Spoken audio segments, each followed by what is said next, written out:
Alors, bonsoir à toutes et à tous. Je suis ravi de vous retrouver pour une 419e rencontre Vlil.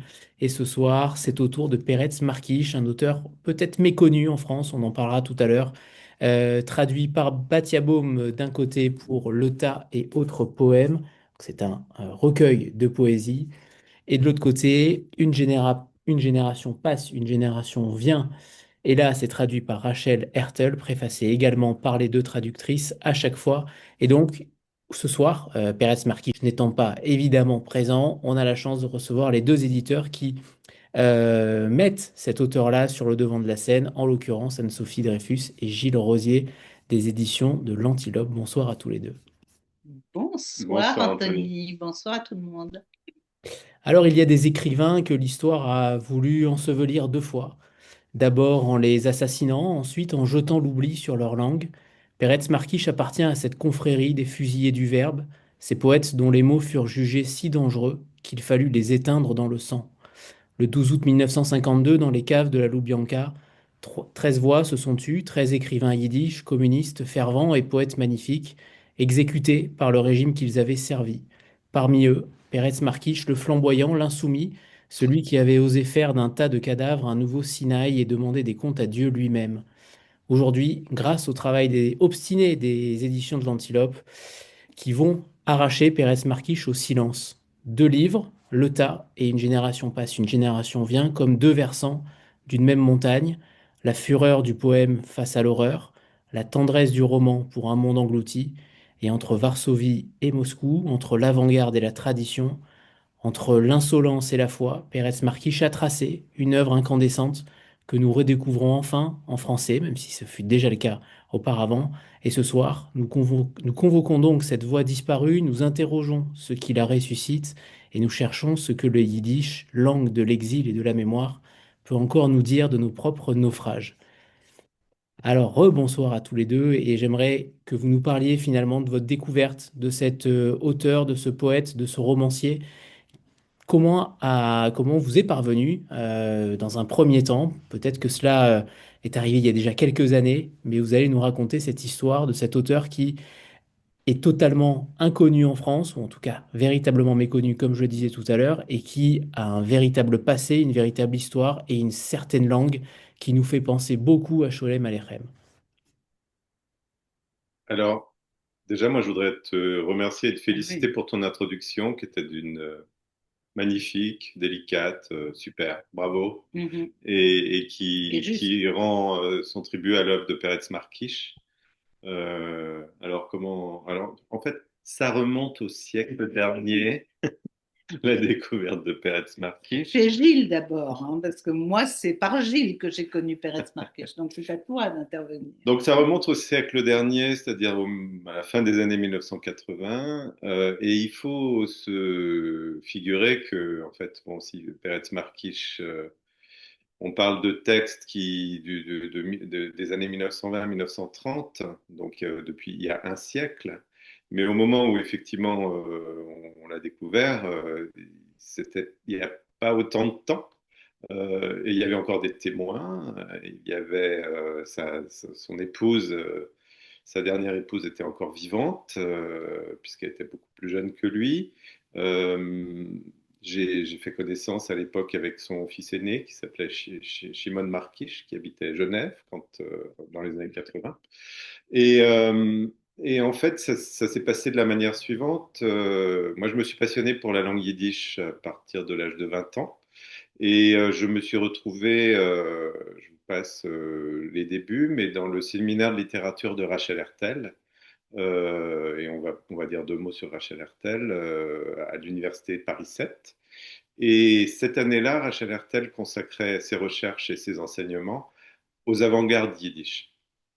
Et donc, c'est dans ce contexte-là qu'elle nous a fait lire dans son séminaire des textes de Peretz Markish, et notamment Le Tas, Mhm. le poème Le Tas, qui est un poème qui fait 30 pages, hein, je précise, c'est pas un poème d'une page. Alors, un petit mot sur Rachel Hertel. Rachel Hertel est vraiment la passeuse qui a consacré sa vie universitaire, une partie de sa vie universitaire et sa vie intellectuelle à faire connaître la littérature yiddish en France, la littérature yiddish en traduction auprès du grand public et auprès du public qui voulait apprendre le yiddish et lire les textes en yiddish dans ses enseignements aussi. Donc c'est vraiment la connaissance de la littérature yiddish en France lui doit énormément. Et quand elle nous a fait lire ce texte et d'autres poèmes poètes de l'époque, pour moi, ça a été une découverte extraordinaire. En fait, moi, je n'avais pas fait d'études littéraires avant ça. J'ai aimé lire depuis l'adolescence, mais je n'avais pas de connaissances particulières, et notamment des avant-gardes du XXe siècle. J'avais rien lu des surréalistes, des futuristes, etc., des expressionnistes. Et là, ça a été pour moi comme enfin une explosion. Peut-être que ça correspondait, puisque c'est quand même une littérature du chaos, l'avant-garde, et ça correspondait au chaos que je ressentais à l'intérieur de moi, sans doute.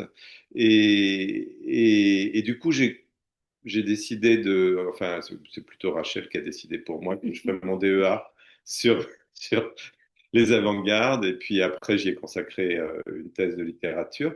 Et pendant tout le temps, euh, alors déjà, je trouvais qu'il y avait matière à écrire un roman que j'ai écrit 25 ans après, et surtout qu'il fallait absolument faire connaître cet auteur, qui, dont certains textes avaient été publiés déjà, et donc, alors c'est là où il y a une deuxième partie, donc on reste sur le tas pour l'instant. Oui, c'est que Gilles veut dire Vas-y, comment vas-y. moi Oui, j'ai vas-y. rencontré Peretz Ouais. Markish. Ben, quand j'ai rencontré Gilles, Gilles était en train d'entamer ses études de littérature yiddish avec Rachel Hertel. Et donc, il me parlait de ce qu'il faisait, de ces auteurs d'avant-garde, et notamment de Moïse Broderzone, parce que tu travaillais dessus, et de Peretz Markish, parce qu'il faisait partie de ce groupe d'écrivains, poètes flamboyants et de l'avant-garde vraiment. Et donc, il m'a séduite, c'est vrai, en me lisant de la poésie en yiddish, donc je ne comprenais rien, mais en yiddish, il me lisait Peretz Markish et probablement que je ressentais, enfin j'ai souvenir d'avoir ressenti là quelque chose, mais de tellement fort que je ne comprenais pas intellectuellement ce que voulait dire avant-garde, mais en entendant les textes, je l'ai compris. Voilà. Et alors, enfin, ce qu'Anne-Sophie raconte sur je ne comprenais rien, mais je ressentais la force. Moi, j'ai eu la même sensation, c'est un petit aparté aussi. Au même moment, je suivais d'autres séminaires de littérature yiddish de Yitzhak Niborski, qui est le deuxième grand passeur de littérature yiddish en France. Et dans ce séminaire, il y avait un vieux monsieur qui venait, qui s'appelait Mordechai Litvin, enfin, qui était déjà très, très âgé à l'époque. Et il lisait de la poésie russe en russe pendant les séminaires. Moi, je ne connais pas un mot de russe. Donc, il lisait du Lermontov, etc. Et je trouvais ça mais merveilleux, quoi. Alors que je comprenais pas un mot, mais tout ça pour dire que on peut comprendre la force d'un texte, même si on ne comprend pas son contenu, parfois. Et donc ça, c'était une petite parenthèse. Donc là-dessus, il est temps de parler d'une deuxième grande dame, qui est la deuxième que tu as citée, Anthony, à savoir Batia Baum, parce que en fait, les deux textes qu'on vous présente aujourd'hui ont été traduits par la Rolls-Royce de la traduction yiddish, hein, Rachel Les Hertel deux. d'un côté et Batia Baum de l'autre. Donc Batia, c'est attaquer, le mot n'est pas trop fort, à la traduction du tas, qui est un poème qui n'est pas facile à traduire, il y a 25 ans peut-être, ou 30 ans. Elle en a publié une première version dans une revue qui était la revue Caravane, début des années 2000, c'est ça, oui. Absolument. Et comme Batia faisait tout le temps, une fois qu'elle avait lâché sa traduction dans la nature, c'est-à-dire dans une publication, et ben l'histoire n'était pas terminée. C'est-à-dire que toute sa vie, elle a continué à retraduire le tas. Et quelques semaines avant sa mort, 15 jours peut-être, elle nous a appelés en nous disant je vais mourir. Elle était atteinte d'un cancer. Et comme elle connaissait notre attirance pour Peretz Markish, elle nous a dit promettez-moi de publier mes traductions de Peretz Markish à l'Antilope. Et on lui a promis. Et c'était il y Et a 3 ans. oui, voilà, c'était il y a 3 ans. Et du coup, après, ben, on a fait en sorte, on n'avait jamais publié de poésie à l'Antilope, pour ceux qui suivent bien notre catalogue. Et là, on s'est dit, ben, on le fait. Et en plus, on s'est dit, on le fait en édition bilingue, parce que c'est vrai que la poésie a quand même, pour les gens qui connaissent le yiddish, il y a des amateurs du texte original en face à face, quoi. Donc, c'est une édition bilingue. Et pour la petite histoire, j'ai tapé le texte en yiddish pour cette édition et j'ai pris un plaisir fou pendant 15 jours en fait, à rentrer au cœur de ce texte, quoi. Parce que quand on tape, c'est vraiment lettre à lettre, mot à mot, etc. Mais tu dis pourquoi tu as dû taper le texte? Alors, pourquoi j'ai dû taper le texte? Parce qu'on avait uniquement une première édition du livre qui date, enfin du tas, de la publication du tas qui date de 1920 et qui est à la bibliothèque Médem, enfin la maison de la culture yiddish. Et quand je suis allée voir cet original, ben, même en le scannant le mieux possible, ça reste un peu trouble, un peu pas lisible en fait. Donc Gilles a été obligé de tout ressaisir. Mais c'était un vrai bonheur. Donc, peut-être qu'on peut rentrer un petit peu plus. Alors, quand on vous parle d'avant-garde, c'est peut-être un peu obscur pour certains. Pérez Marquich est né à la fin du 19e siècle. Il a fait partie il a fait partie d'une génération d'écrivains. La littérature yiddish moderne, ça commence à peu près dans les années 1860-1870. Donc lui, quand il arrive à l'âge de 15 ans, parce qu'il a commencé à écrire à 15 ou 16 ans, on est déjà au milieu des années 10, donc la littérature yiddish a déjà 40 ans d'existence. Alors c'est très court par rapport à la littérature française qui a des siècles à la même époque. En tout cas, la littérature yiddish moderne est très récente, mais il y a déjà une tradition. Et il y a déjà de quoi s'opposer à une tradition. Et ces écrivains d'avant-garde, dont lui, s'opposent à une tradition. Ils veulent tout sauf écrire de la littérature classique, s'inscrire dans le classicisme. Ils s'inscrivent en littérature dans une déstructuration comme Picasso ou Braque ont pu faire des collages cubistes à la même époque, et qui s'inscrivent dans une déstructuration de l'art. Et en littérature, il se passe exactement la même chose. Et pour ce faire, ils ont des grands modèles qui sont à la même époque la littérature russe, avec un poète comme Vladimir Mayakovsky, par exemple, ou alors la littérature allemande avec l'expressionnisme en Allemagne. Et donc, ils s'inspirent de tout ça pour en faire une création en yiddish. Alors, le yiddish est quand même à cette particularité que c'est une langue juive. Donc, et en plus, une langue juive, il faut peut-être, enfin, une langue juive, elle dialogue en permanence avec la tradition juive. D'abord, il y a 15% du vocabulaire qui est un vocabulaire d'origine hébraïque.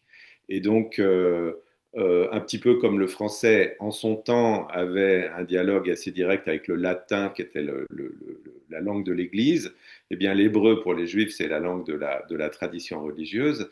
Et donc, le dialogue est extrêmement est direct. Et, euh, et donc, pour subvertir la littérature et leur temps, ces jeunes gens, dont Peretz Markish, ils utilisent la tradition juive, mais pour la retourner. Et c'est pour ça, Anthony, quand tu disais au début, il fait d'un tas de cadavres un mont Sinaï, il fait un mont Sinaï à l'envers, c'est-à-dire que Moïse a reçu la Torah au Sinaï, et bien Peretz Markish, en regardant ce tas de cadavres des victimes des pogroms anti-juifs d'Ukraine de 1919-1920, il rend la Torah à Dieu à ce moment-là en disant si tu es capable de laisser faire des choses comme ça, on n'a plus besoin de toi, en gros. Ce qui, évidemment, auprès de son lectorat, qui est un lectorat quasiment exclusivement juif, c'est une dose de provocation très importante. Et, et tout ça dans une esthétique, un des slogans de Markish dans un de ses manifestes littéraires, c'était notre mesure n'est pas la beauté, mais l'horreur. Donc en fait, c'est une esthétique qui ne met pas en évidence le beau, mais le terrible, l'affreux, l'indicible, et qui en fait quelque chose de beau à l'arrivée.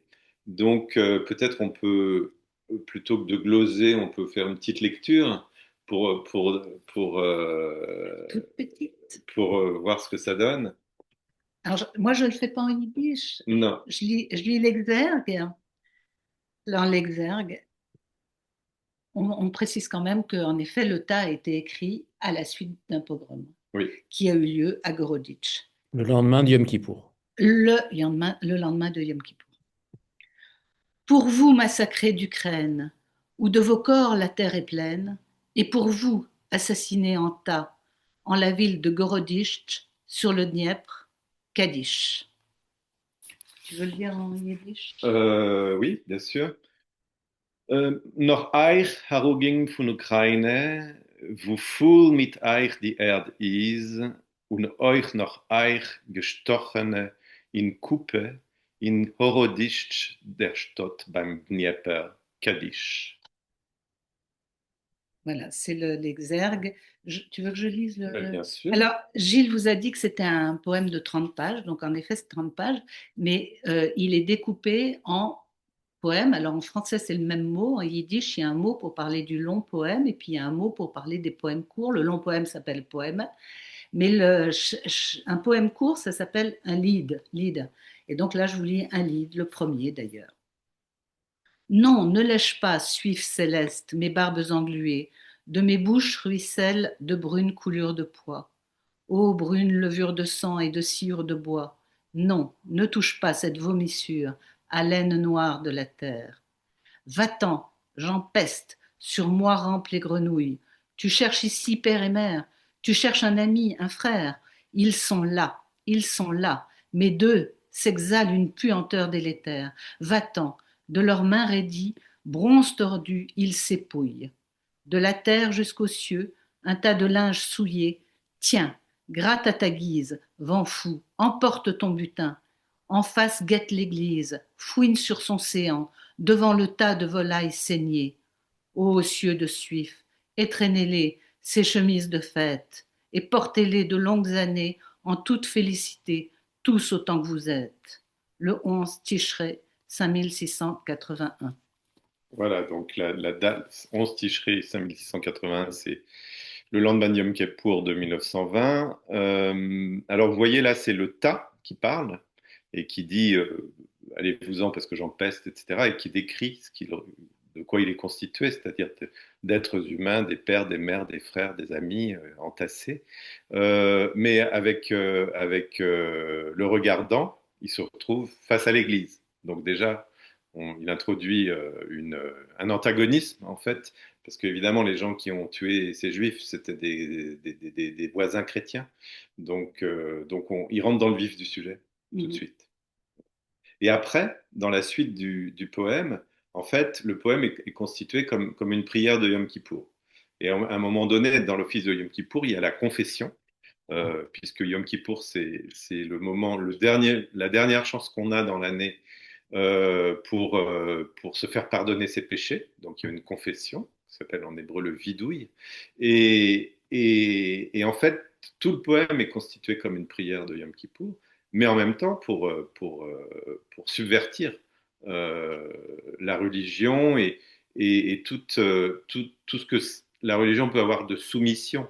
Il faut savoir que la génération de Peretz Markish, c'est vraiment la génération des jeunes gens qui sont sortis du cadre de la tradition. Les parents, en général, étaient juifs pratiquants. Les enfants sont devenus, d'une manière ou d'une autre, soit révolutionnaires, communistes, sionistes, socialistes, soit simplement écrivains ou citoyens européens avec l'ambition d'être des citoyens comme tout le monde et de sortir du cadre restreint de la vie communautaire juive. Et donc cette littérature, elle porte aussi ça. L'ambition d'abord d'être une grande littérature à l'instar de la littérature française, de la littérature allemande, de la littérature, parce que c'est des gens qui ont choisi d'écrire en yiddish. Peretz Markish, il aurait pu écrire en russe, il connaissait très bien le russe. Il aurait pu écrire en hébreu aussi, mais il choisit d'écrire en yiddish. Donc il choisit, il n'a pas été le premier, hein, le mouvement a commencé à la fin, en 1860-1870, mais ce sont des gens qui ont choisi le yiddish comme langue littéraire en disant le yiddish, qui jusque-là était considéré comme un dialecte parlé dans les familles, dans les cuisines, etc., eh bien, cette langue dépréciée va pouvoir être la langue, le substrat d'une littérature, d'une littérature au plus haut niveau. Donc c'est aussi tout ça que ça porte, la littérature écrite à cette époque. Et j'ajouterais pour revenir à l'introduction de Anthony, quand tu disais Anthony que ça rappelait Sholem Aleichem, en fait c'est le point commun entre Sholem Aleichem et Peretz Markish, c'est d'avoir volontairement choisi le yiddish pour faire littérature. Après Dans le, l'engagement, dans le style, ouais. évidemment, Sholem Aleichem n'est pas du tout dans ce domaine de l'avant-garde Bon, littéraire. déjà, oui, bon, Sholem Aleichem, c'était pas un poète, c'était un prosateur, donc on pourra faire un parallèle peut-être quand on parlera du roman. Du roman. Mais j'ai vu, Anthony, que tu bougeais les lèvres, peut-être avais-tu envie de relancer la conversation? Non, c'était pour peut-être préciser cette différence entre yiddish et hébreu. On parlait tout à l'heure de Batia Baum et je fais un rappel qu'on avait fait une rencontre avec Batia Baum et Laurence Sandrovitch en 2021. Et je pense que cette rencontre n'a pas pris une ride pour le coup parce qu'on avait véritablement deux grandes traductrices l'une avec l'autre. Et j'aimerais bien que peut-être que vous expliquiez cette différence pour les lecteurs, cette différence. Alors je sais que Gilles fait des rencontres d'1h30 sur le sujet, mais la différence entre les deux langues, parce que pour le coup, là, comme vous le voyez ici, tout est traduit en yiddish. Voilà, ici, vous C'est-à-dire que voyez. le yiddish s'écrit en caractères hébraïques, Exactement. Et à comme, t'entendre tout à l'heure, c'est totalement différent. et pourquoi il s'écrit en caractères hébraïques? De la même manière que le serbe et le croate sont grosso modo la même langue, enfin un peu moins maintenant que c'est deux pays différents, mais pendant très longtemps c'était la même langue, sauf qu'il y en a une, le serbe, qui s'écrit en caractère cyrillique parce que les Serbes sont orthodoxes, et le croate s'écrit en caractère latin parce que les Croates sont catholiques. Donc en fait, les Juifs, le yiddish est né dans des pays de langue germanique, dans la vallée du Rhin, donc c'est plutôt une langue germanique à la base, mais qui s'écrit en caractères hébraïques parce que c'était les seuls caractères que les enfants juifs apprenaient à l'école religieuse.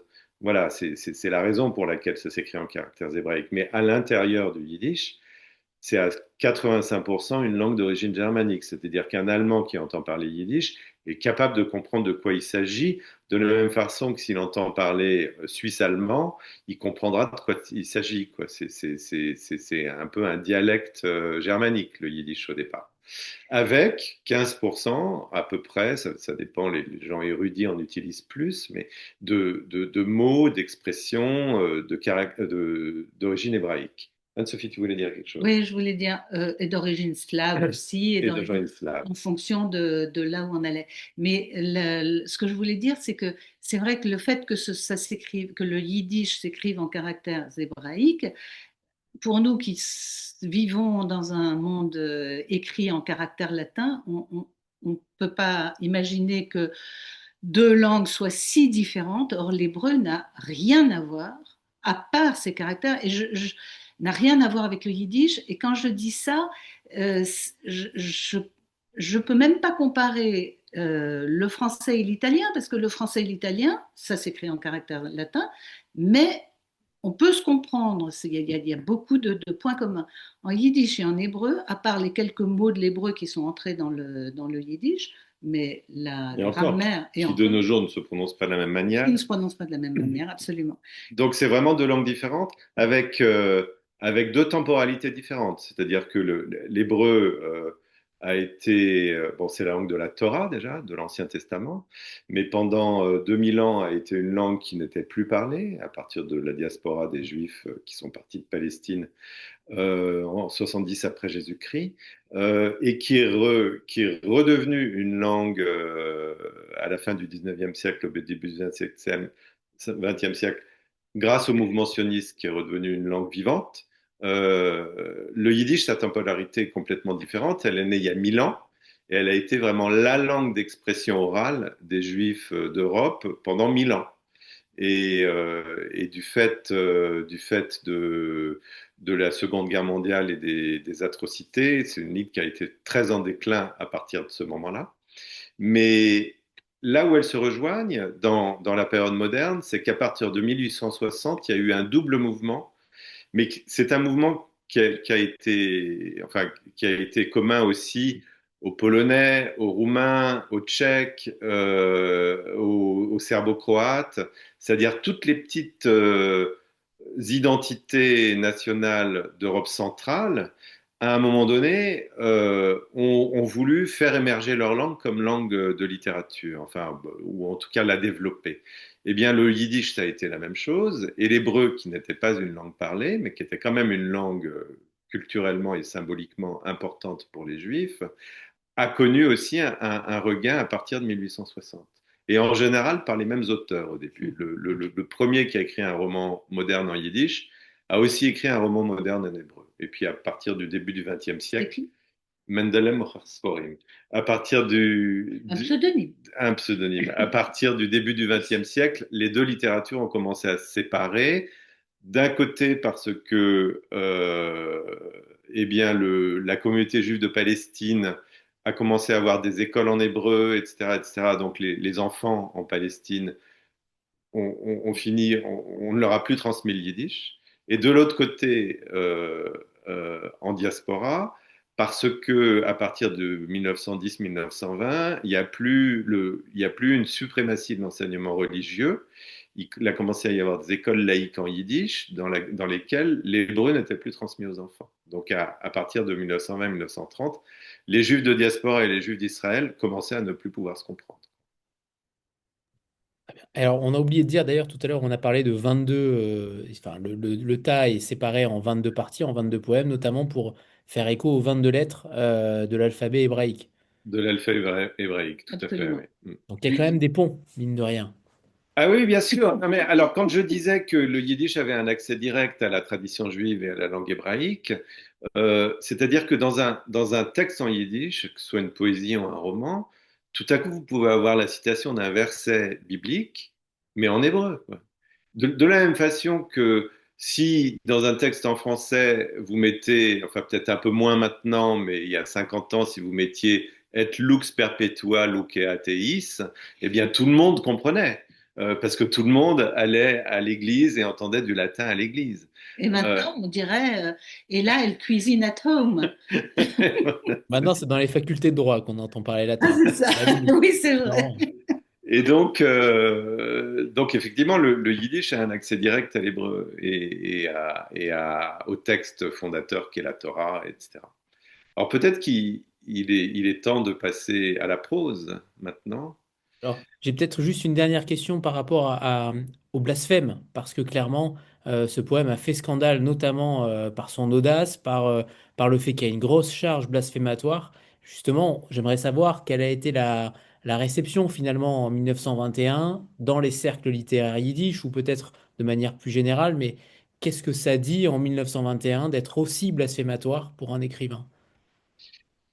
Alors, ça dit que, enfin, Markish, c'était le fer de lance de l'avant-garde, hein. En plus, c'était un homme extrêmement ambitieux, c'était un homme extrêmement beau, il était magnifique, et donc il voulait être le premier. Donc, dans son sillage, il a emmené avec lui un certain nombre de jeunes gens de sa génération, mais ça veut dire que, bah, il faut renverser la littérature, il faut proposer autre chose. Et d'ailleurs, ces avant-gardes, elles n'ont pas duré très longtemps. C'est une question de quelques années, entre la fin des années 10 et le milieu des années 20.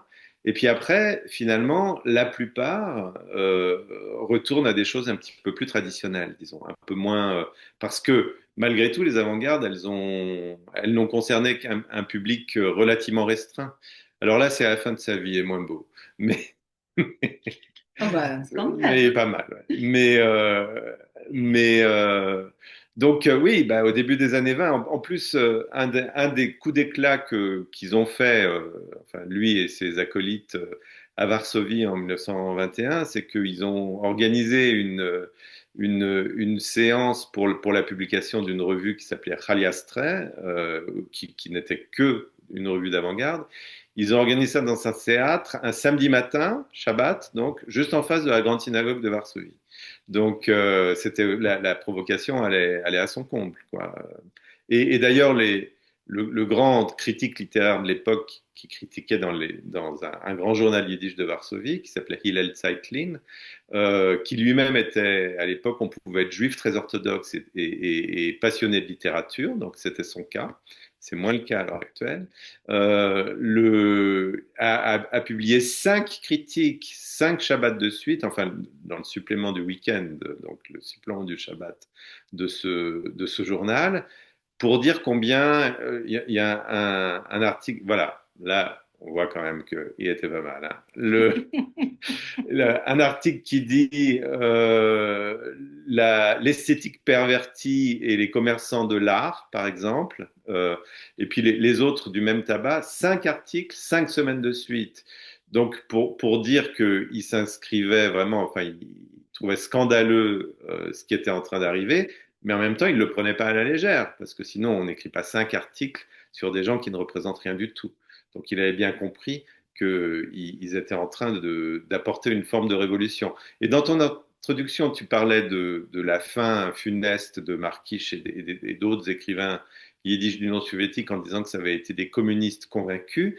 Je serais plus modéré sur la question. C'est-à-dire que, en ce qui concerne Markish, c'était un révolutionnaire, mais un révolutionnaire dans la littérature, mais son fils David, que j'ai rencontré il y a une quinzaine d'années, m'a dit mon père n'a jamais été communiste, en fait. Il a profité, enfin, l'Union soviétique proposait un statut aux écrivains à l'époque, donc c'est pour ça que il est à Varsovie depuis les années 20, mais en 1925, il retourne en Ukraine, donc en Union soviétique. Il était né en Ukraine. Donc c'est le statut qui l'intéressait. Et c'était aussi, parce qu'au début des années 20, jusqu'en 1927-28, l'Union soviétique, c'était un vrai pays révolutionnaire. C'est le stalinisme qui a tout refermé. Mais à ce moment-là, il y avait la possibilité d'oser énormément de choses. Et c'est ça qui l'intéressait en littérature, mais pas forcément en politique. Très bien. Le, Alors, oui, vas-y, vas-y, pardon. Alors, je voulais passer à la prose maintenant, et Vas-y. justement au passage d'un pays à l'autre. Donc, en fait, je vous parlais de 3 écrivains au début. Les deux grands amis de Marquis à Varsovie, c'était un deuxième qui s'appelait Oryzhov Greenberg, qui en 1923 part en Palestine et devient un poète hébraïque. Et le troisième s'appelait Meler Ravitch, qui au milieu des années 30 quitte la Pologne et finit par s'installer à Montréal au début des années 40. Il ne revient pas en Pologne à la fin des années 30 et il a bien fait. Et pourquoi? Peretz Markish, lui, qu'est-ce qu'il fait? Alors, Peretz Markish, lui, il part en Union soviétique. Et il arrive Et et pourquoi il va en Union soviétique? alors il va en Union soviétique parce que d'abord il est né sur le territoire de l'Union Ah oui, soviétique, c'est il est vrai. très attaché à son Ukraine natale et là il y voit oui alors il y voit la possibilité de faire quelque chose. Il était très frustré. Il y a des lettres et des textes de lui qui racontent combien il est très frustré de voir que sa littérature d'avant-garde, sa poésie d'avant-garde ne conquiert pas davantage le public juif et que d'un autre côté, il n'arrive pas à aller au-delà du lectorat yiddishophone. Il a essayé de faire traduire ses textes en allemand, enfin de les faire adapter. Il était contemporain de Marc Chagall. Il était ami avec Marc Chagall. Quand il est venu à Paris, il a squatté chez Marc Chagall. La revue Khaliastra, le deuxième numéro, a été publié à Paris en 1924. La couverture est de Marc Chagall. Et à ce moment-là, il dit, ouais, mais Chagall, il est peintre, donc il n'a pas ce problème. Nous, c'était des gens qui étaient aussi géniaux que Chagall, sauf qu'ils étaient illisibles par 99% de la population mondiale parce que écrits en yiddish. Et c'est pour ça qu'on tient tant à avoir traduit cette poésie pour la rendre accessible à un public plus large. Alors, quand il part en Union soviétique, en fait, jusque-là, il n'avait pas écrit de prose et il publie à la fin des années 20, en 1929, le roman qu'on a publié, Une génération passe, une génération vient, et en même temps un poème, un recueil de poèmes. Et là, il se prend une volée de bois vert de la part des écrivains prolétariens. Alors, la création de l'Union des écrivains soviétiques et la promulgation de l'esthétique réaliste socialiste date du début des années 30. À partir de là, il ne fallait plus créer que de la littérature réaliste socialiste qui devait magnifier les grandes réalisations du socialisme en Union soviétique. Mais évidemment, ça puise ses racines avant, et à la fin des années 20, il commençait à y avoir des groupes d'écrivains prolétariens qui tiraient à boulet rouge sur ceux qui ne se conformaient pas à cette esthétique. Donc Markish est victime de cette, Doxa. voilà, de cette doxa. Et d'ailleurs, là, on revient à la traduction. Rachel Hertel, il y a quelques années, comme elle a déjà publié plusieurs textes pour l'Antilope, on est en dialogue permanent avec elle, nous a dit qu'est-ce que je pourrais traduire pour l'Antilope maintenant? Et je lui ai dit un roman de Peretz Markish. Mais elle m'a dit, ouais, mais il date de sa période soviétique, donc c'est vraiment de la littérature sous contrainte politique. Pour moi, enfin, c'est trop contraint. Et comme c'est une femme curieuse et très vive intellectuellement, alors je dis, bon, ok, d'accord, moi j'avais lu ce roman, il m'avait plu, et 15 jours après, elle nous a rappelé en disant, bah écoutez, en fait, je l'ai lu, je le trouve formidable, et j'ai commencé à le traduire. Voilà. Donc c'est comme ça qu'on a été amené à publier ce texte et dans sa traduction. Alors ce texte, peut-être Anne-Sophie, tu vas nous en parler davantage, parce que c'est le texte du passage d'une génération, justement celle dont je parlais tout à l'heure. Celle dont tu parlais, c'est-à-dire que en fait, c'est l'histoire d'une. Alors, je ne sais pas s'il faut dire d'un shtetl de famille, enfin, de héros au Une pluriel, bourgade. c'est-à-dire. Pardon? Un Une shtetl, bourgade. c'est une bourgade, oui. Une bourgade, absolument. Alors, une bourgade juive d'Europe de l'Est, pour être précis. Mais en fait, shtetl, ça veut dire que c'est une bourgade, mais une bourgade dans laquelle il y a beaucoup de juifs, mais il y a aussi beaucoup de non-juifs. Mais quand je dis beaucoup, ça arrive peu en France, mais et ça n'arrive pas en France, enfin, sauf peut-être dans un immeuble, mais pas dans une bourgade, mais d'avoir 30%, 40%, voire 50% de la population qui est juive, 70, même 80%. 70-80. Donc, c'est vraiment une. Mais ça peut aussi être 30%, c'est-à-dire c'est pas forcément la majorité. Non. C'est une bourgade, un shtetl, ce qui a eu une forte présence juive. Donc là, en effet, c'est une forte présence juive, il n'y a pas forcément que des juifs. Et donc, c'est justement une génération passe, une génération vient, c'est l'histoire. Donc, là, pour le coup, Peretz Markish choisit donc une famille essentielle, enfin principale, donc avec le père Mendel, avec le fils Ezra. Et Ezra, alors le père est traditionnaliste, il est meunier, il n'est jamais sorti de son shtetl. Le plus loin, là où il est allé le plus loin, c'était la gare du shtetl, mais au-delà de ça, il n'a pas voyagé, il n'est pas parti. Et le fils voudrait quitter la tradition et s'engager dans des mouvements, enfin un changement, un mouvement révolutionnaire.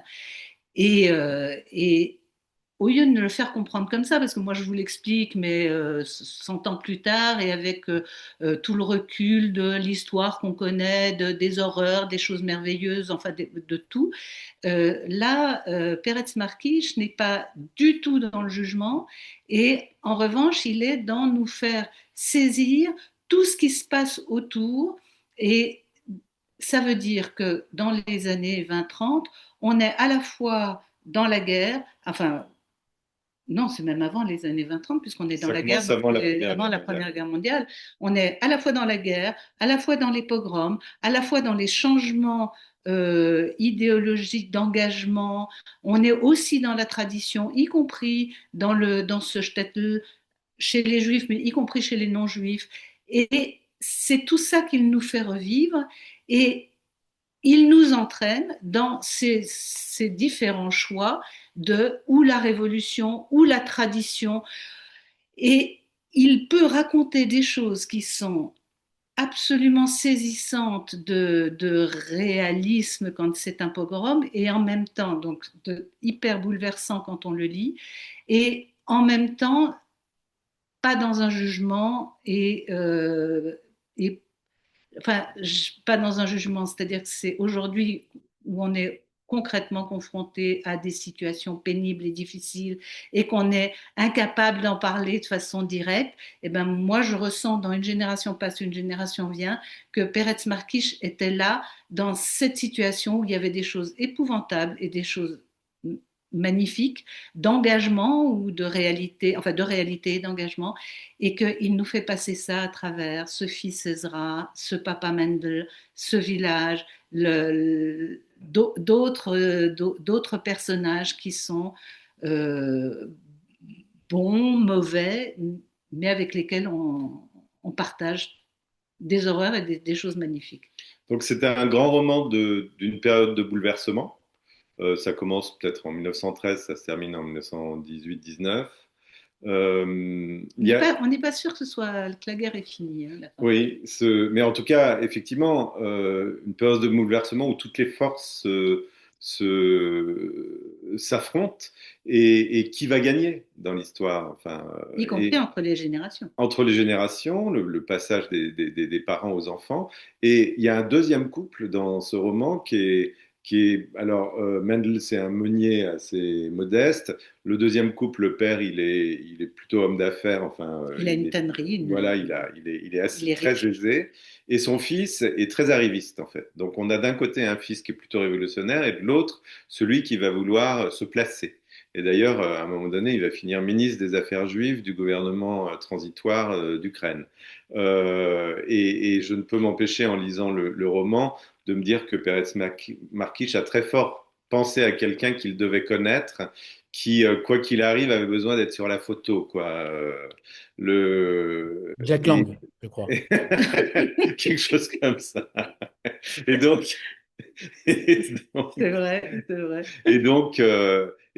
en fait, c'est ces deux couples de père et fils qu'on voit évoluer pendant tout le roman. On ne racontera pas ce qui se passe, évidemment, Ben, mais on peut, en mais tout cas, il se passe des choses, il se passe énormément de choses en ce moment. et en même temps, c'est comme un roman russe, parce que c'est vrai que c'est comme un roman russe, c'est-à-dire que c'est un roman où les choses se passent, mais euh, dans un rythme lent. C'est-à-dire on n'est pas dans le rythme de la série américaine d'aujourd'hui où il ne se passe pas 5 secondes, enfin oui, oui, il ne se passe pas 5 secondes sans qu'il se passe quelque chose. Là, il se passe 5 secondes pendant lesquelles il peut ne rien se passer en termes d'événements extérieurs, mais pendant lesquels il se passe beaucoup de choses sur le plan de l'émotion, dans la relation entre les personnages. Bah, tu peux peut-être nous lire un petit morceau? Et même, je rajouterais même alors c'est certes dans le temps long, à mon sens, c'est quand même beaucoup plus rythmé qu'un roman russe, pour lesquels je m'ennuie régulièrement. Mais il y a une gouaille, il y a un dialogue, il y a toujours des dialogues extrêmement Ouais, péchus, il y a toujours une ambiance particulière. On a l'impression qu'il y a 52 personnages derrière chacun d'eux, en fait. Il y a une sorte de musique extérieure qui se passe avec chacun d'eux. On est sur l'épaule de chacun des personnages, mais derrière eux, on a l'impression qu'il y a une fanfare en fait. Je sais pas comment expliquer ça, très mais il y a une vrai, sorte oui, de c'est vrai. musique, il y a une sorte de musique qui fait qu'on s'ennuie jamais, malgré l'épaisseur du livre, malgré en effet le peu d'action, mais c'est pas les actions qui comptent. Là, on a l'impression que c'est vraiment les dialogues entre eux, la vie intérieure, et ça m'a fait beaucoup penser aussi à Smoche de Bennimer, qu'on avait aussi reçu, puisque il faisait, lui, la biographie d'une rue juive de Varsovie. Il n'y était pas né, mais lui Mhm. avait fait beaucoup de recherches par rapport à ça. Et là, on a l'impression que Bennimer a fait un Peretz Markish sans l'avoir vécu. Peretz Markish, lui, l'a vécu et il l'a écrit. Et Bennimer, a posteriori, a fait, on va pas dire pareil, ça n'a rien à voir, mais il y a quand même un cheminement de cette échographie d'une rue, d'une bourgade, pour chacun d'eux. C'est vrai. Et alors, Juste, ouais. effectivement, enfin, Peretz Markish, il a vécu ces moments. Ouais. Il a été, en 1917, il faisait partie d'un groupe d'autodéfense juive contre les pogroms, justement, à une ville qui à l'époque s'appelait Yekaterinoslav et qui maintenant s'appelle Dnipro, qui est au en summum, Ukraine. summum de l'actualité, puisque ça fait partie des villes qui sont bataillées entre la Russie et l'Ukraine, enfin où il se passe des choses terribles.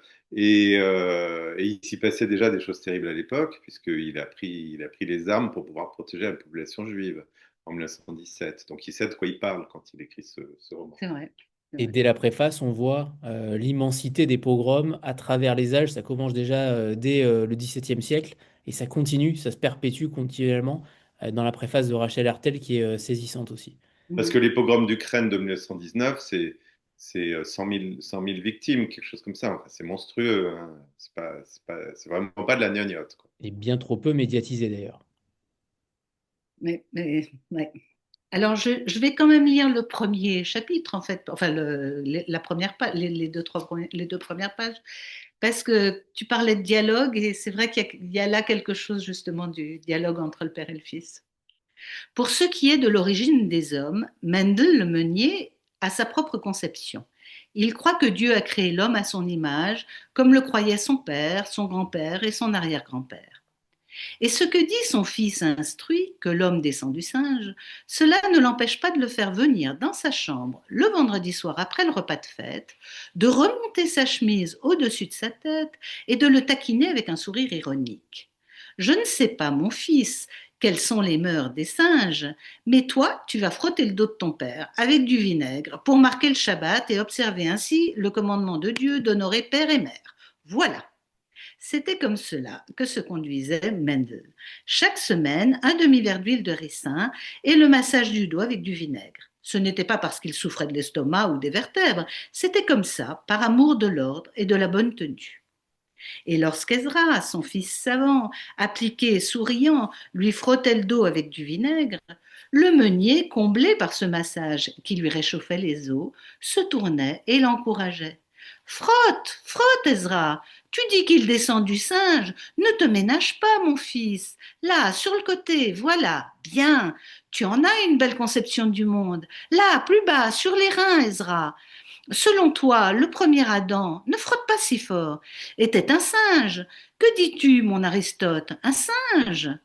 Quant à Mendel, son ascendance, il lui faisait il lui suffisait de la regarder dans le champ de repos.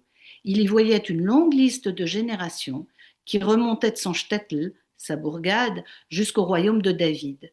Tous les juifs du shtetl devaient leur noble lignée à ces vieilles stèles avec l'étoile de David et avec les épitaphes à moitié effacées, inclinées sur les herbes des tombes où gisent les ossements pourris des pères, grands-pères et arrière-grands-pères. Voilà. Je voudrais préciser que Rachel Hertel a un petit-fils qui s'appelle Ezra et que nous avons un fils qui s'appelle Ezra, mais ce n'est pas la raison pour laquelle on a publié cela. Et d'ailleurs, on a oublié de préciser qu'il y a deux volumes à ce texte-là, des histoires qui peuvent se lire indépendamment. Vous allez peut-être Il n'y a nous pas en dire. encore de volume, nous en Alors, ouais, avons. bien sûr. Nous espérons Mar- pouvoir publier un deuxième. Markish a écrit une suite, effectivement, un peu plus tard, mais qui, je pense qu'au moment où il a écrit le premier, il n'imaginait pas écrire une suite. Mais peut-être qu'un jour, on va publier la suite, un jour prochain. Ouais. Et Très c'est bien. vrai que Marquis, je ne l'envisageais pas tout à fait comme ça. Et surtout, quand Rachel disait ce texte a été écrit sous contrainte en Union soviétique, oui, ce qui était reproché très clairement à Peretz Markish en Union soviétique, c'était d'avoir uniquement des héros juifs. Enfin, pas uniquement, mais quasiment beaucoup de héros juifs. Oui, donc en fait, bon, déjà, il a commencé quand il était en Pologne, il a terminé vraisemblablement en Union soviétique, quand on lui a fait ce reproche, il a répondu, et pourquoi est-ce qu'on ne reproche pas aux écrivains russes de n'avoir que des héros russes? Mais effectivement, il a été traité par les écrivains prolétariens de nationalistes juifs. Ça commençait à être la chasse au entre guillemets nationalisme, c'est-à-dire que tout ce qui n'était pas russe sous le stalinisme a commencé à être opprimé systématiquement. L'homo soviéticus version stalinienne, c'était forcément un homo russus, quoi. Ça pouvait pas être ni arménien, ni biélorusse, ni ukrainien. ni juif yiddishophone, etc. Et d'ailleurs, Rachel Hertel, dans sa préface, elle parle d'un roman de poète. Justement, c'est vrai qu'en lisant les deux textes, il y a une vraie différence de langue. Comment dire, elle est déstabilisante même. Mhm.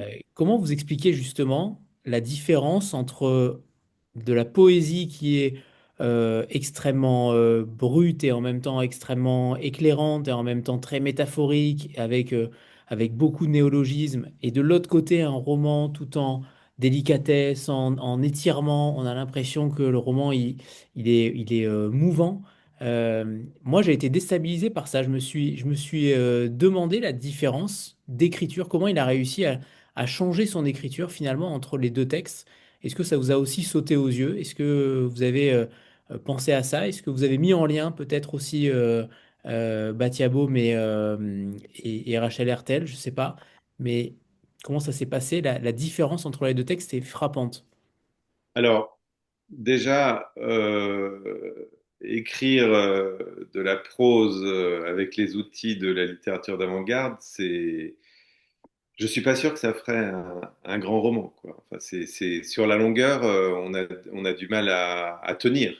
Et c'est vrai que la force de la poésie n'est pas celle de la prose. Donc, je pense que c'est une des raisons pour lesquelles. Mais quand Rachel Ettal parle d'un roman de poète, moi, j'y vois il a des métaphores d'une force poétique, en fait. Je pense que c'est ce qu'elle veut dire. Euh, il y a un texte que j'aime beaucoup, je ne sais pas si tu peux le retrouver facilement, où il décrit la gare comme et moi je trouve que ça veut tout dire.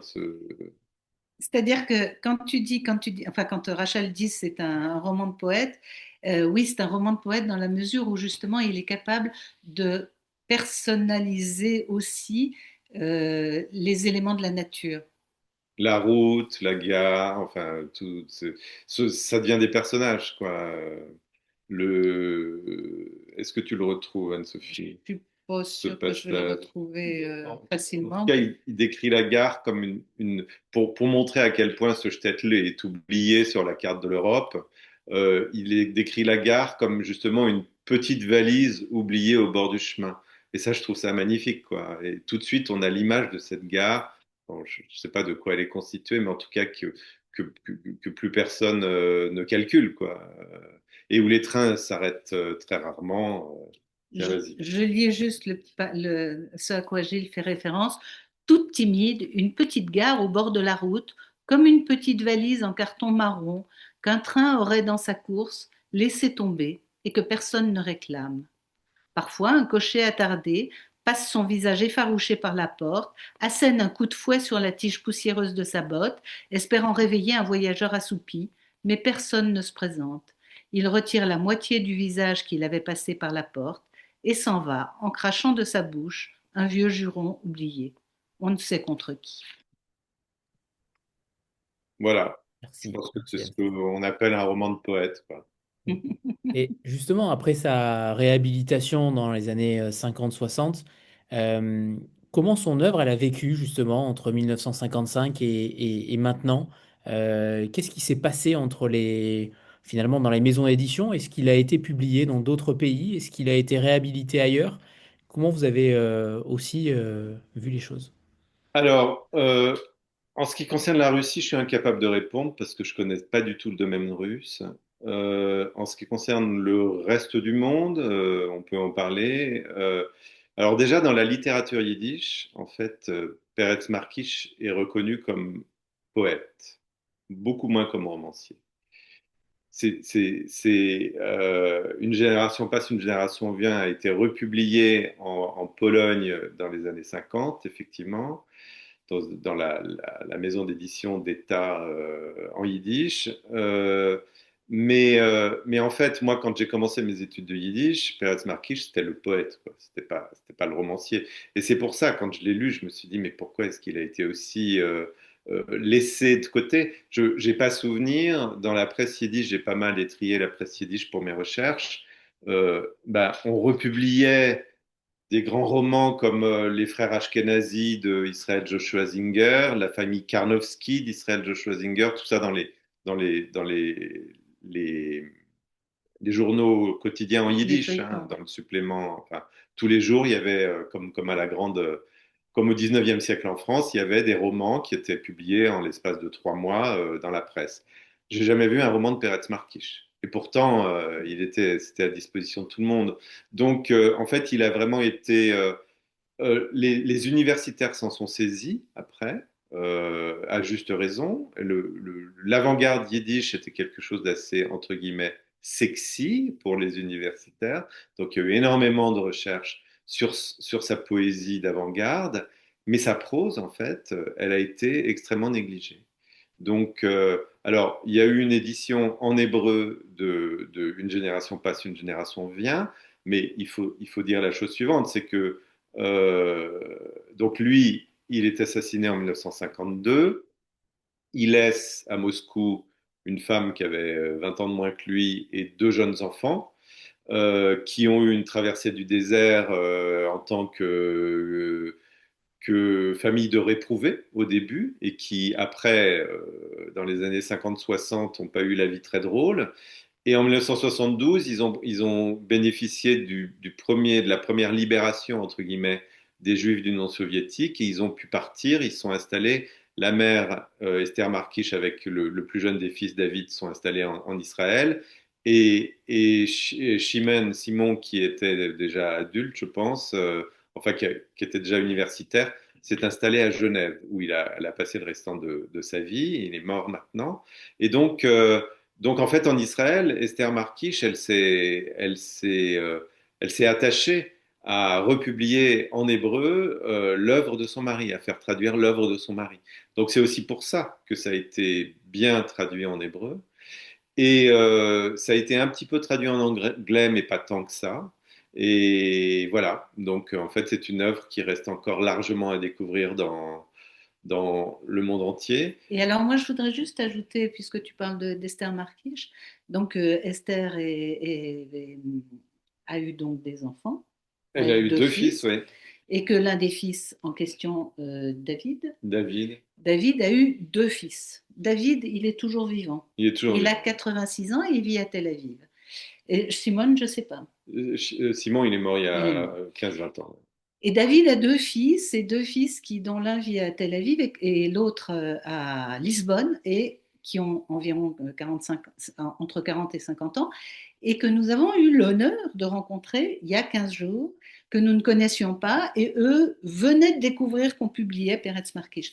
Ils sont les petits-fils de Peretz Markish, l'aîné s'appelle évidemment Peretz, et le plus jeune s'appelle Jonathan. Jonathan, oui. Jonathan, Jonathan Markish, et ils étaient tellement émus de savoir que leur grand-père avait été publié en français, donc c'est juste pour dire à quel point c'était exceptionnel pour eux, enfin pour le monde de la littérature yiddish, mais pour eux, les petits-enfants, c'était exceptionnel de voir des livres publiés, traduits, publiés en français, et eux-mêmes ont la connaissance par leur mère, oui, par leur père et par leur grand-mère qu'ils ont connue, ils ont la connaissance, l'image du grand-père, mais ils ne connaissent pas le contenu. C'est-à-dire qu'ils le connaissent peu. Ils le connaissent en hébreu, c'est ça, mais en yiddish, ils n'en ont absolument aucune Oui, parce qu'ils connaissance. connaissent pas le Ils ne connaissent yiddish. pas le yiddish. Et donc, ils sont venus, il y a eu une rencontre organisée au Musée d'art et d'histoire du judaïsme pour la publication de ces deux livres. Ils nous ont fait la surprise de venir, De quoi. venir. Donc, ils étaient dans la salle, on a dîné avec eux après, on a échangé nos mails, et le lendemain, Peretz Markish, le petit-fils, m'a écrit un mail, et j'ouvre mes mails le matin, et je vois une ligne, je recevais un mail de Peretz Markish. Mais vous imaginez la sensation que j'ai eue de quelqu'un qui revenait du royaume, mon idole qui revenait du royaume des morts pour me parler, quoi. C'était complètement dingue. Et justement, le yiddish est souvent perçu comme une langue morte ou vieillissante. L'idée et le combat des éditions de l'Antilope, c'est aussi de faire revivre cette langue-là. Aujourd'hui, en France, il y a finalement très peu de publications en yiddish. excepté à l'Antilope, il me Il y semble. en a quelques-unes, mais c'est vrai que Il y a peu. notre projet, c'est d'avoir sous le même toit toute la littérature juive, et yiddish compris, bien sûr, parce que il y a beaucoup de textes, de grands textes qui sont encore inédits en français. Donc, on se propose de les mettre à la disposition du lectorat francophone. Et moi, je ne désespère pas, mais on n'est pas les seuls dans ce combat, mais je ne désespère pas aussi de voir une jeune génération s'emparer de la littérature en yiddish, parce que nous, on traduit de la littérature yiddish, mais on la transmet en français, forcément. Mais je ne désespère pas de voir revenir une génération de littérateurs, de poètes et d'écrivains en yiddish. Parce que c'est vrai que c'est un combat. C'était un combat au 19e siècle, c'était un combat au 20e siècle. Quand Isaac Bashevis Singer a reçu son prix Nobel, il a raconté lors de la réception à quel point on lui avait toujours promis qu'il y aurait pas que le yiddish allait mourir et qu'il n'y aurait plus de littérature yiddish, et ben moi je crois Isaac Bashevis Singer et je veux croire qu'il y aura toujours une littérature yiddish. En fait, Zinger, qui avait énormément d'humour, quand on lui disait mais pourquoi vous êtes obstiné à écrire en yiddish, il disait je crois à la résurrection des morts. Et je sais qu'un jour, après la résurrection des morts, les gens arriveront en disant et qu'est-ce qui s'est écrit de bien en yiddish récemment? Voilà. Donc c'est pour ça qu'il écrivait en yiddish. Oui, et peut-être qu'on pourrait parler de ton roman D'un pays sans amour, qui forcément est lié à Pérez Marquiche, que ce soit avec, Alors, voilà, que ce soit avec Greenberg effectivement, ou Ravitch. quand j'étais dans le séminaire de Rachel Hertel, j'ai fait mon DEA sur des textes de Peretz Markish, dont le tas, de Urit Feigenberg et de Meler Ravitch, qui étaient les trois joyeuderies de l'avant-garde au début des années 20 à Varsovie.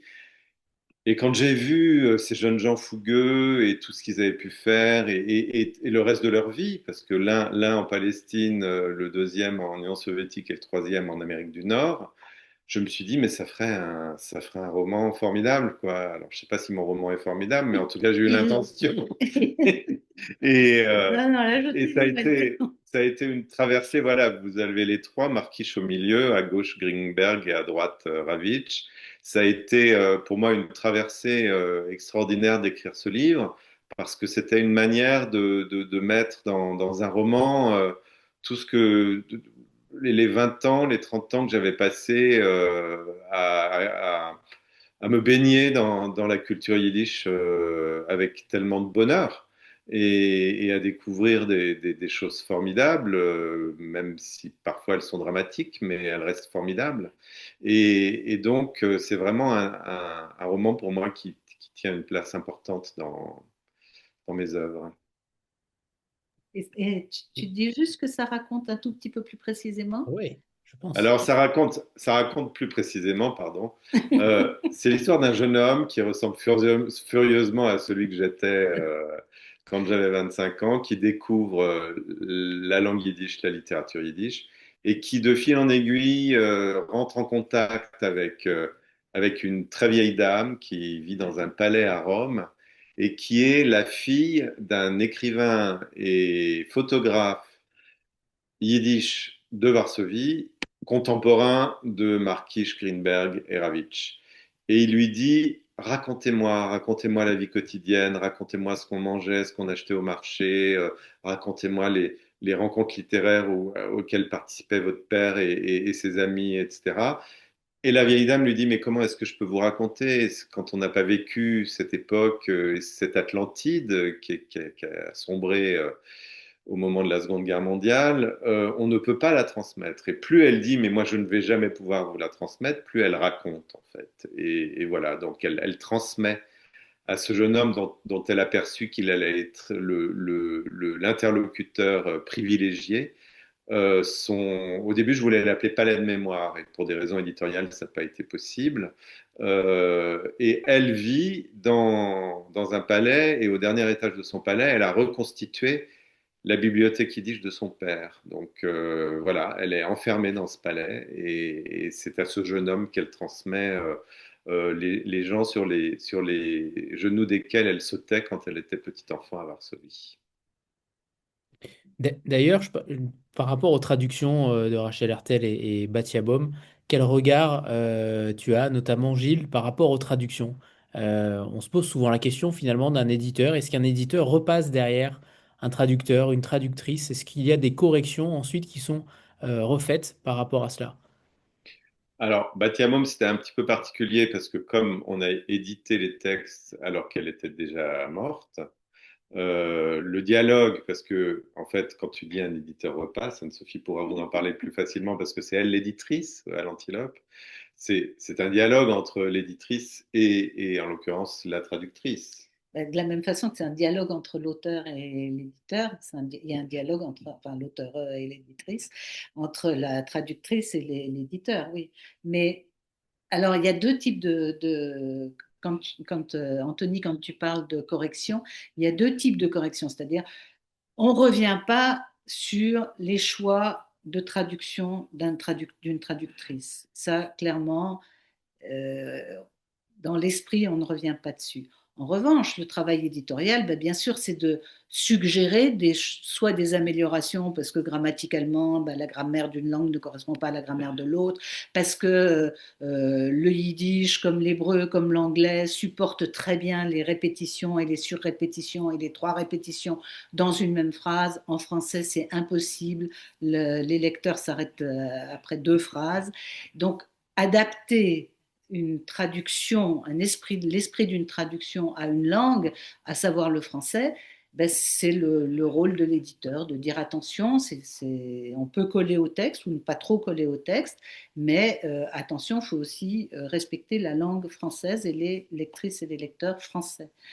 Alors ça, c'est le rôle de l'éditeur. Maintenant, dans la traduction, Gilles vous a dit que Rachel Hertel et Batia Böhm étaient la Rolls-Royce du yiddish, et je confirme, c'est-à-dire que Batia Böhm a cette compétence, avait cette compétence d'entrer, d'être le poète, et elle entrait, elle, elle s'habillait vraiment dans les habits du poète, et en l'occurrence, la Peretz Markish. Je vous disais que j'avais rien compris à la version yiddish. Bon, là maintenant, quand je la lis, je la comprends, mais quand je lis la traduction française, je trouve que ça respecte absolument la langue yiddish de Peretz Markish pour ses poèmes.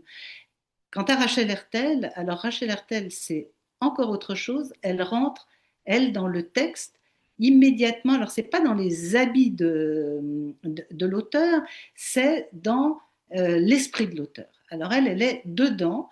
Alors, c'est pas forcément de la traduction mot à mot, et c'est d'autant moins de la traduction mot à mot que, comme je vous le disais, la langue yiddish a des travers que le français ne supporte pas. Et elle, tout de suite, va dans cette synthèse de faire correspondre le français à l'esprit du yiddish.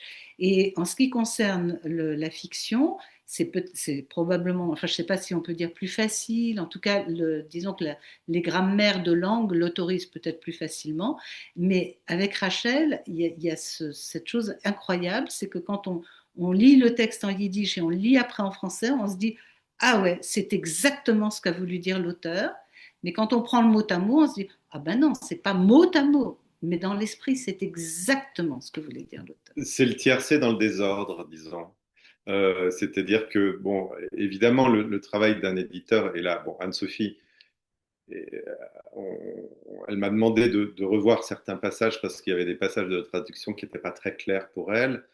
Donc, on a repris, moi, le texte en yiddish, elle, le texte en français, et on comparait, et on essayait de voir et tout. Et puis finalement, on se rendait compte. Alors, de temps en temps, évidemment, on a corrigé des choses et on les a soumis, enfin, on a proposé des corrections à la traductrice, mais la plupart du temps, on se rendait compte que tout y était, mais pas dans le même ordre. Parce qu'effectivement, si on avait mis dans le même ordre, en français, on ne peut pas dire la bourgade grande, peuplée, enfin, on peut pas mettre cinq adjectifs à la suite. Donc, en fait, Rachel, elle en enlève trois, mais dans la phrase suivante, vous en avez un quatrième, enfin, voilà. Et puis, à la fin, tout y est. Et avec une élégance de langue. Oui. Rachel Hertel, elle est née en Lituanie, elle a passé la guerre en Union soviétique, elle a commencé à aller à l'école, dans les écoles yiddish de Pologne après la guerre, et elle est arrivée en France à l'âge de 8 ou 9 ans. Donc en fait, la langue française, pour elle, c'est une langue qu'elle a acquise. Et ça se sent parce que elle parle parfaitement le français. Quand on arrive à 9 ans quelque part, on parle parfaitement. Mais ça se sent parce que elle a une élégance extraordinaire, en fait. Et peut-être que c'est dû au fait que c'est pas sa langue maternelle. Elle a tout de Euh, suite appris un ouais, haut niveau de langage. voilà, c'est ça, ouais. Et, euh, et ça fait quelque chose d'extrêmement élégant, que ce soit pour Markish. Avant, elle avait traduit pour nous deux volumes de Jacques Lattstein, magnifiques. Leivik. Elle a traduit Dans les mains du Tsar de Leivik, qui est un des grands succès de librairie de l'Antilope. Et c'est aussi dû à la traduction de Rachel. Le texte est très fort, mais la traduction de Rachel est magnifique. Sur le bandeau, on voit classique yiddish et ça Ouais. m'interpelle parce que clairement, quand on lit ça, c'est un classique, c'est évident. Est-ce qu'on peut expliquer aussi en quoi cet auteur-là, il est nécessaire pour comprendre le XXe siècle, mais aussi le XXIe, puisque les deux sont en train de se répéter ou presque. Et est-ce que véritablement c'est un auteur qui survit à l'histoire? À mon sens, beaucoup, même beaucoup trop. C'est même surprenant, mais on a l'impression de revivre quand même des scènes historiques contemporaines et peut-être futures aussi, mais on a l'impression qu'il éclaire beaucoup de sa plume le monde actuel. Alors, je vais vous dire, il y a 10 ans, j'ai été invité par l'Institut français à faire une tournée en Ukraine, justement au moment de la publication d'Un pays sans amour, puisque la moitié du livre se passe en Ukraine. Et, euh, à un moment donné, je me suis trouvé justement à Dnipro, à l'Alliance française. Et puis la directrice de l'Alliance française m'expliquait que, vous savez, les Ukrainiens, euh, en gros, elle me disait, si vous leur demandez est-ce que vous avez du café, ils vous diront non s'ils n'ont pas de café, mais ils vous diront pas j'ai du thé. Parce qu'ils s'en sont tellement pris sur la figure qu'ils n'osent plus prendre d'initiative. Enfin, c'était son interprétation. Mais ce qui était intéressant, c'était ma réponse. Je lui ai dit, oui, bon, bah, ça va, maintenant, c'est terminé tout ça. Et c'était il y a 10 ans. Et donc, les Ukrainiens n'ont pas cessé de s'en prendre plein la figure, manifestement. Et donc, c'est en ça que, en fait, Rachel Hertel, dans son introduction, parle enfin, elle cite un auteur américain en disant Ukraine, terre de sang. Et l'Ukraine est une terre de sang. Timothy Euh, Snyder. voilà, on a beaucoup, notamment les Juifs d'origine polonaise ou ukrainienne, parlent de l'antisémitisme forcené des Ukrainiens. Moi, je le relativiserais parce que il y avait un antisémitisme forcené d'Ukrainiens, pas forcément des Ukrainiens. Et mais en fait, les Juifs s'en sont pris plein la figure, mais les Ukrainiens aussi. Enfin, c'est un peuple martyr aussi. Et c'est en ça que, en fait, c'est quelque chose. Ce roman est extrêmement actuel parce que on parle de guerre, on parle de pogrom, on parle de tuerie, mais aussi on parle aussi de renaissance, on parle d'héroïsme, parce qu'évidemment dans chaque période difficile de l'histoire, Je peux il y faire a une une dose d'héroïsme. petite marque d'actualité. On parle de conscription aussi beaucoup. Oui, absolument. On parle de la construction La conscription de conscription Hezbollah, voilà, justement. des jeunes juifs qui sont discriminés dans l'armée tsariste. Donc, voilà. Voilà. Et Ezra qui veut pas faire l'armée et qui va être obligé de, enfin, qui va être un conscrit. Mhm.